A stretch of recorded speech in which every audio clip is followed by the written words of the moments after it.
Government's domestic bond exchange program to restructure about 137 billion Ghana cedis of debt continues to face resistance from domestic investors.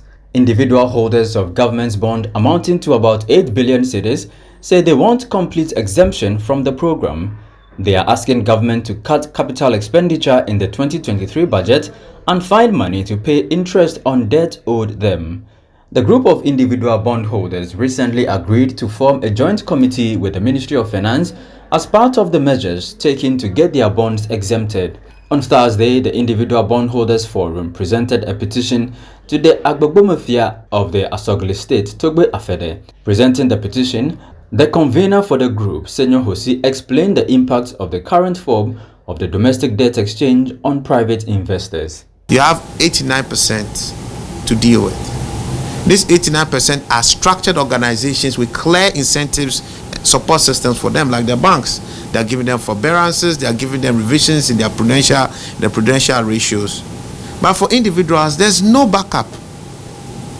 Your financial stability fund is you begging on the street. You going out begging after all these years of saving and trying to earn dignity for yourself.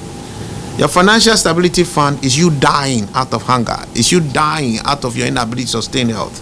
Is you suspending the quality education of your children for 15 years as the government is proposing. Another matter that is absolutely unsustainable. We have no backup. So we come to you and pray that you add your voice, that you do not sit aloof while justice is ill-served, while the fate of 6.5 billion people is abused unfairly. People who only did one thing, to trust their government. Togbe Afede, who sympathized with the investment community, called on the government to re-examine expenditure and make cuts where necessary to help gain economic credibility. Once we define clearly what our debt service obligations are, then the next step to actually take is to look critically at government expenditure and government revenues to see what can be done to enhance our debt service capacity.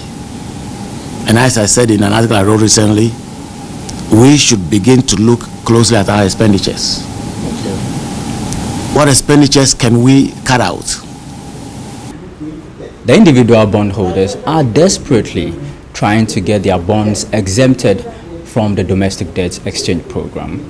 Now, after agreeing to a joint committee set up by the Finance Ministry to thrash out the issues, they are hoping that a petition like this to the office of a well-respected chief like Togbe Afede will help their cause. For Citi News, Charles Ozukumi reporting.